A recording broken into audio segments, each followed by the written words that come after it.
places on Earth that remind us of the spectacular forces of Mother Nature, where time and geological events have created iconic landscapes. Australia has its fair share, like the Great Barrier Reef, the Great Ocean Road, Mount Warning and the Kimberley. I have come to another of those incredible formations. This is Fraser Island, the largest sand island in the world. My name's Lin Sutherland. I'm an adventurer and environmentalist. I travelled the world to understand the impact humans are having on our planet. My journey took me to exotic locations, now many which are thriving with tourism. We need to know the impact we are having on these incredible destinations and the role each of us must play as responsible travellers.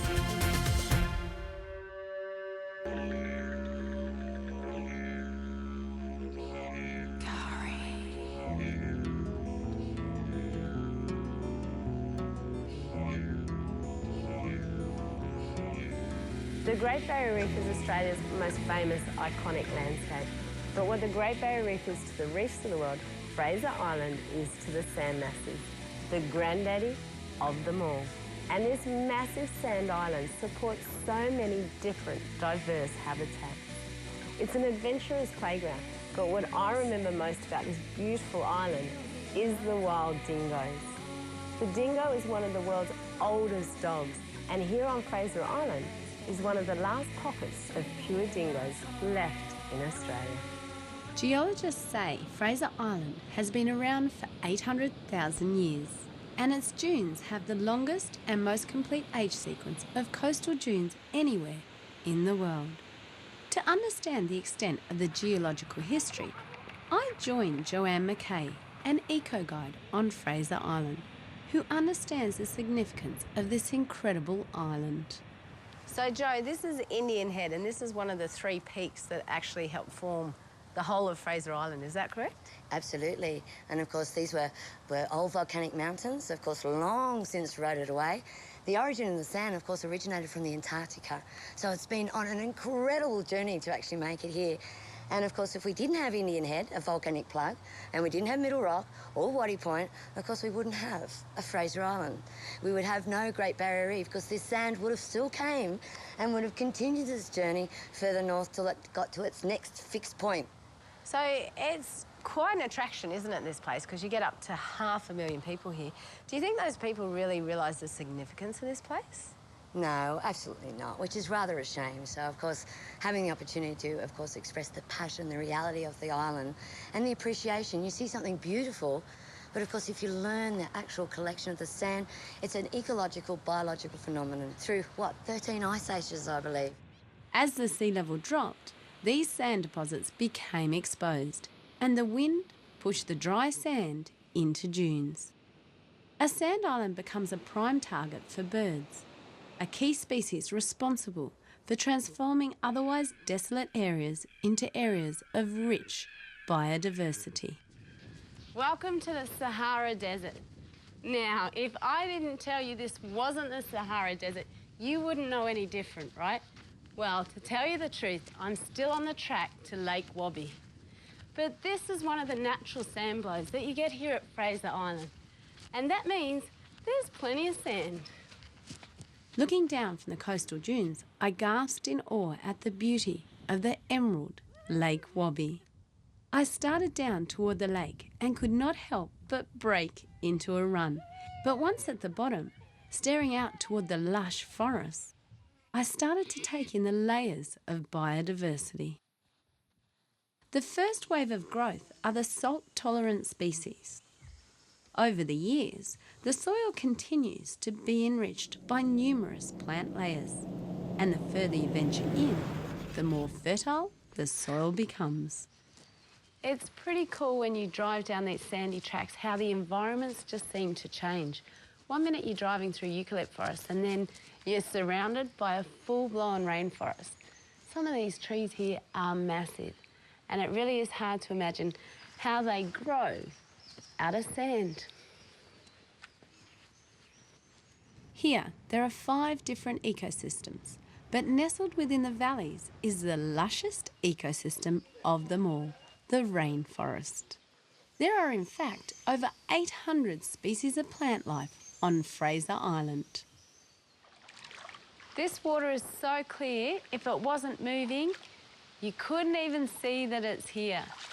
This is Central Station, and these are the beautiful king ferns, some of the oldest species on our planet, 300 million years old.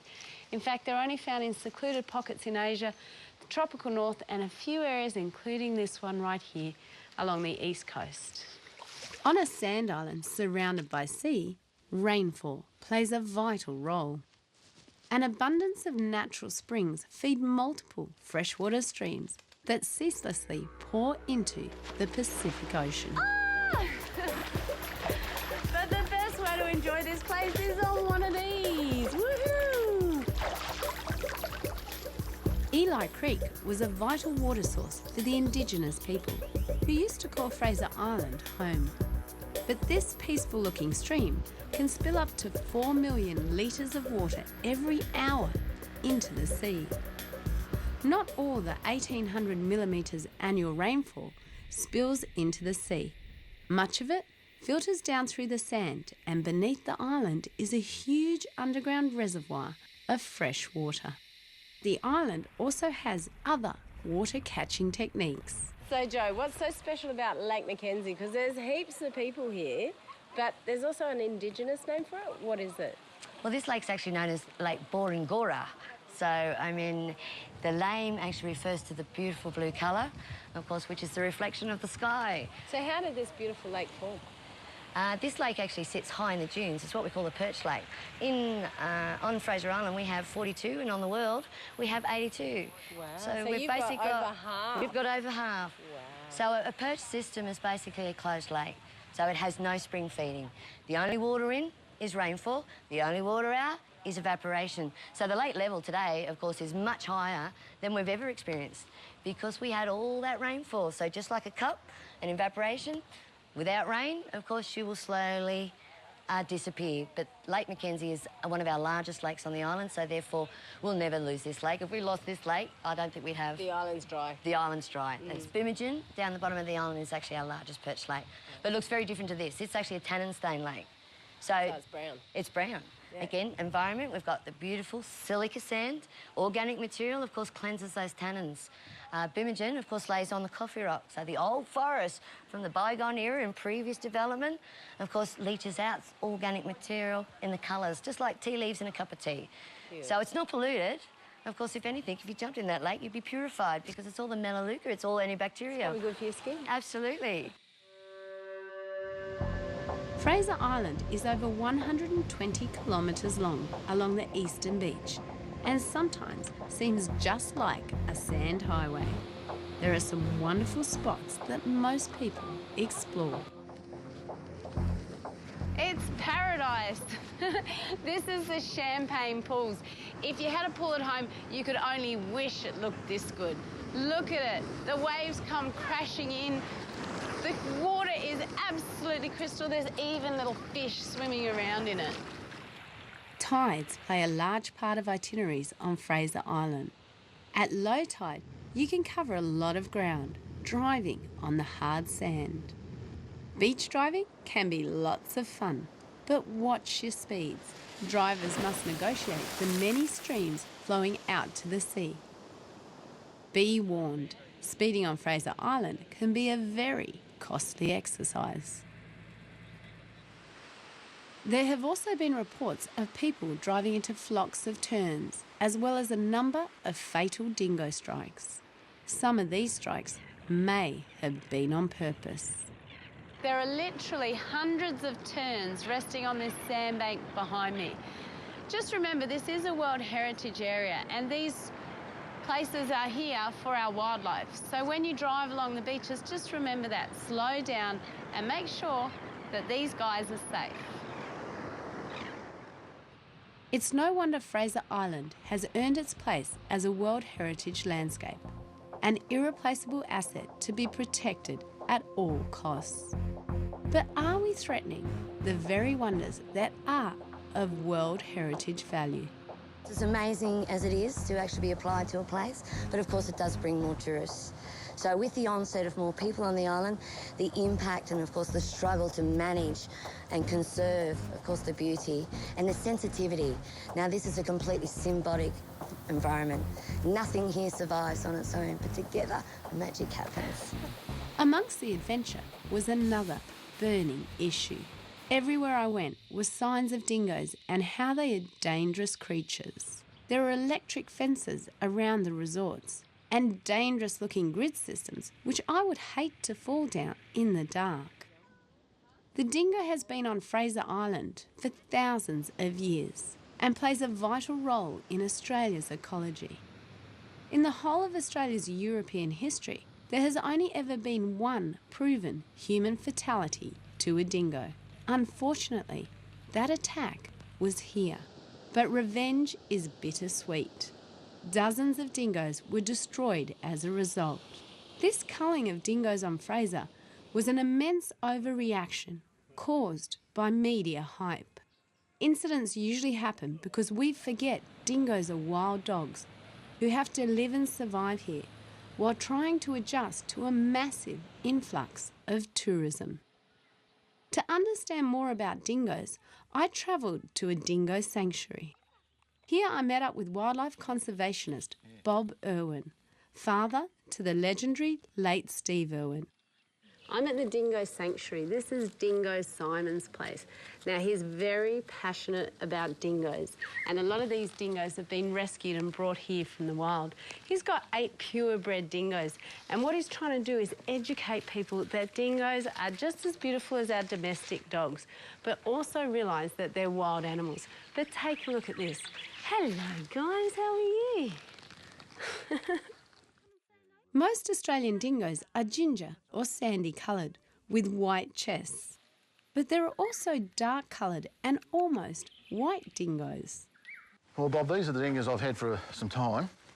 I got this black one here. He's a wild one, was rescued last year, but he's come up pretty good. Nice and friendly, too. Yeah, he is too. I was quite surprised with that. When I first got him, I didn't think he was pure, but after he was DNA'd, he's come back pretty good. His name's Coda. And the other one here, Simon? Honey, she was bred, actually she's the daughter of the white one behind us, and she's probably one of the most gentle dingoes I've got, and just really loves children. Interacts with people better, but she just likes children. I can always feel really safe with her. I mean, all the dingoes are pretty safe, but you just never know. You always think, well, they could behave differently to a domestic dog, but I find mine, the dingoes are safer than the cattle dogs. Well, in actual fact, we have many more domestic dog problems with humans than we actually do with dingoes, don't we? Well, that's true. What I read in the media just recently, there's 15,000 dog attacks in Australia each year, and with dingo attacks, maybe 1 or 2. My son Bo wanted to meet the dingoes, so we briefed him, be calm, and let the dingo get to know you.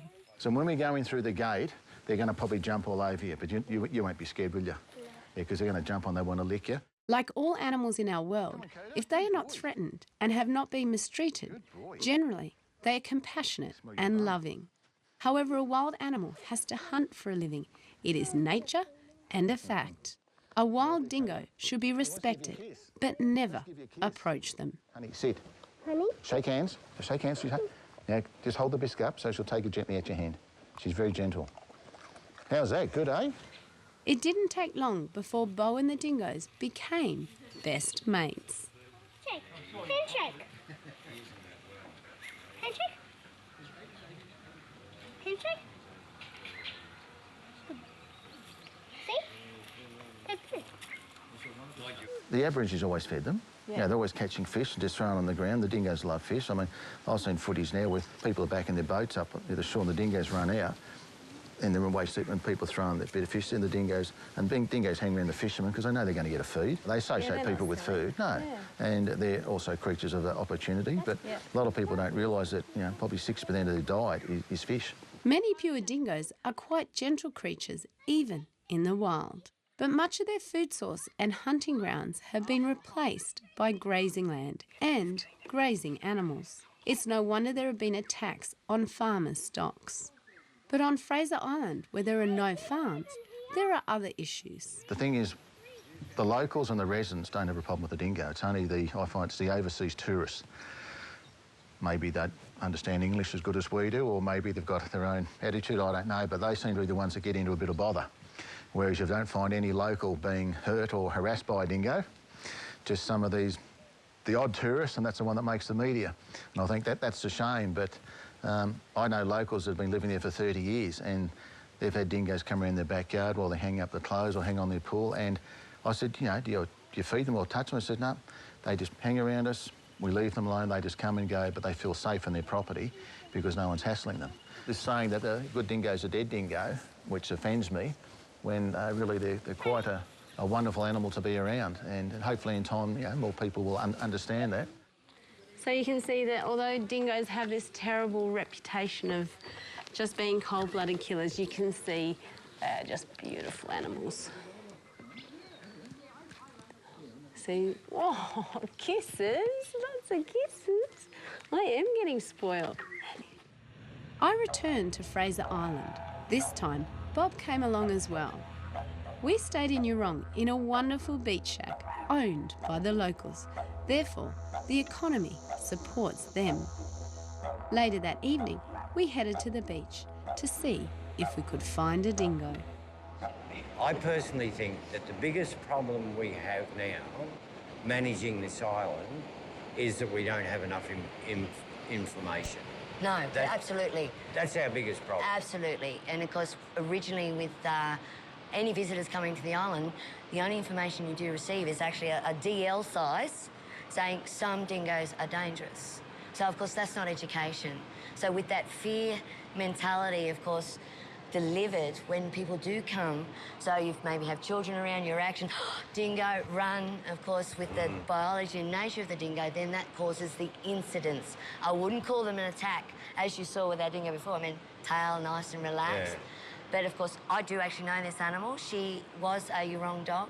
She does spend her time making her way out to Central Station, and she goes out to Lake Mackenzie, and she hangs around the car parks. So, unfortunately, her teachers have left us. So whichever way they left, through culling or through natural reasons, she now is more dependent on you and I.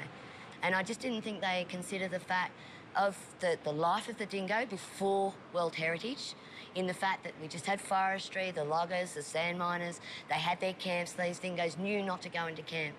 Then the new wave of tourism came. They knew their place. They knew their place. And then, of course, we've got all these new tourists going, oh, puppy, puppy, puppy, dingo, and trying to bring them in camp. But with less numbers on the island, we're actually seeing more.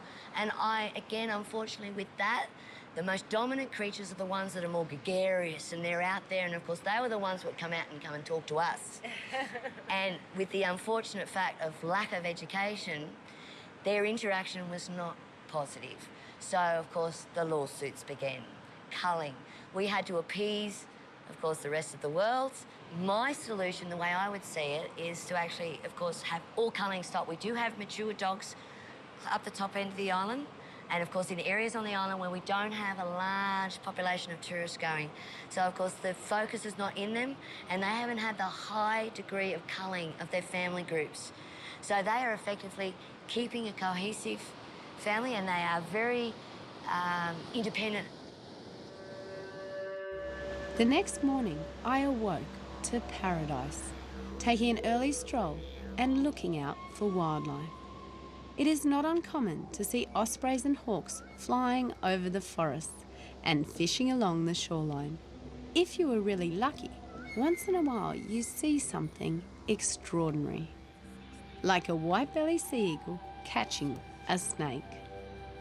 Today, Bob and I would meet the Indigenous people who have a campground on the island. We wanted to know what life was like here for the humans and dingoes who have coexisted for thousands of years. So I think the best way, Bob, is for us to get amongst the locals, isn't it? Oh, yeah. You know, I think they'll be the ones that know what this island needs. You know, they've been here for hundreds and hundreds of years. So if anybody knows what the solution is to the best management of this island, it's going to be the Indigenous people. Yeah. And I'm actually looking forward to that. I think it'll be good to meet the elders and to spend a bit of time with them. Yeah, absolutely. And just get their point of view. The Gari camp is home to the Gari people. Bob met the aunties, the elders of the tribe, and immediately related to their philosophies.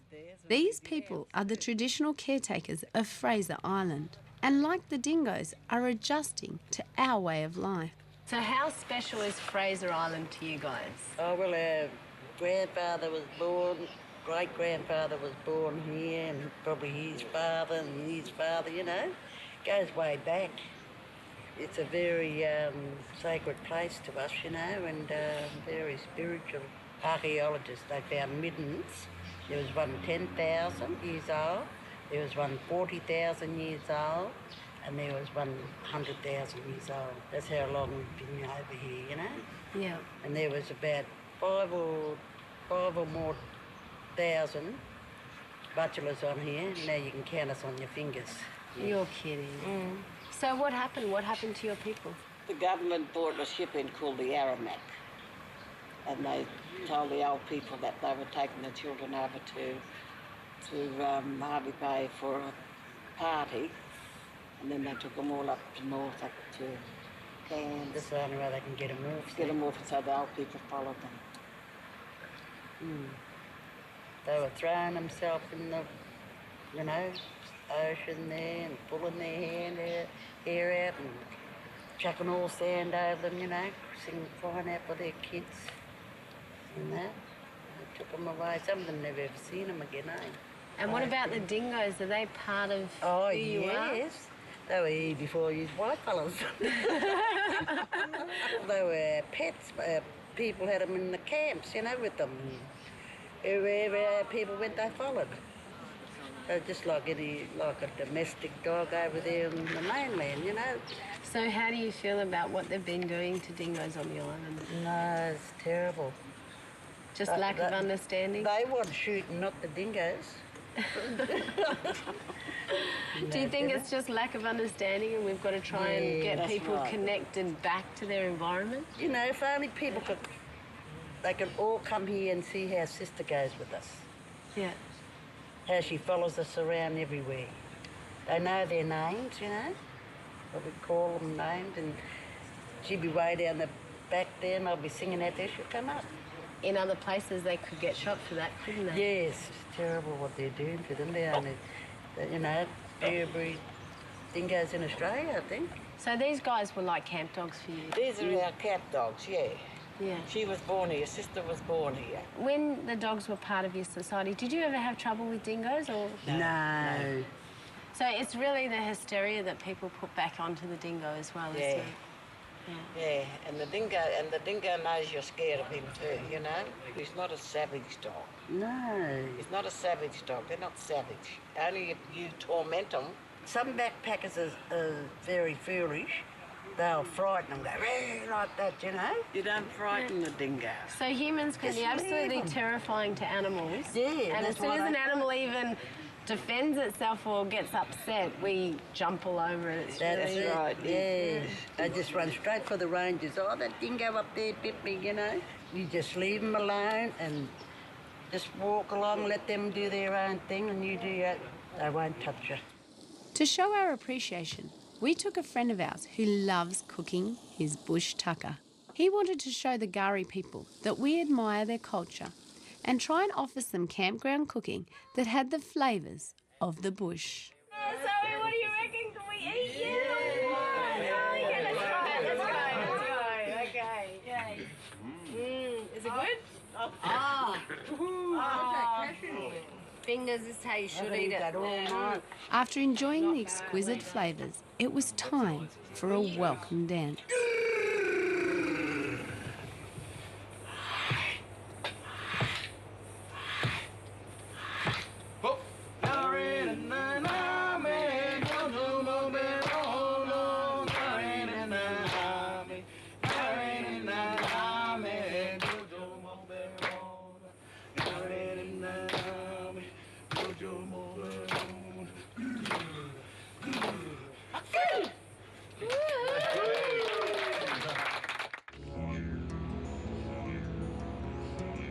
Scientists have been documenting the demise of our globe for many years, but few people fully comprehend the necessary crucial balance of ecosystems.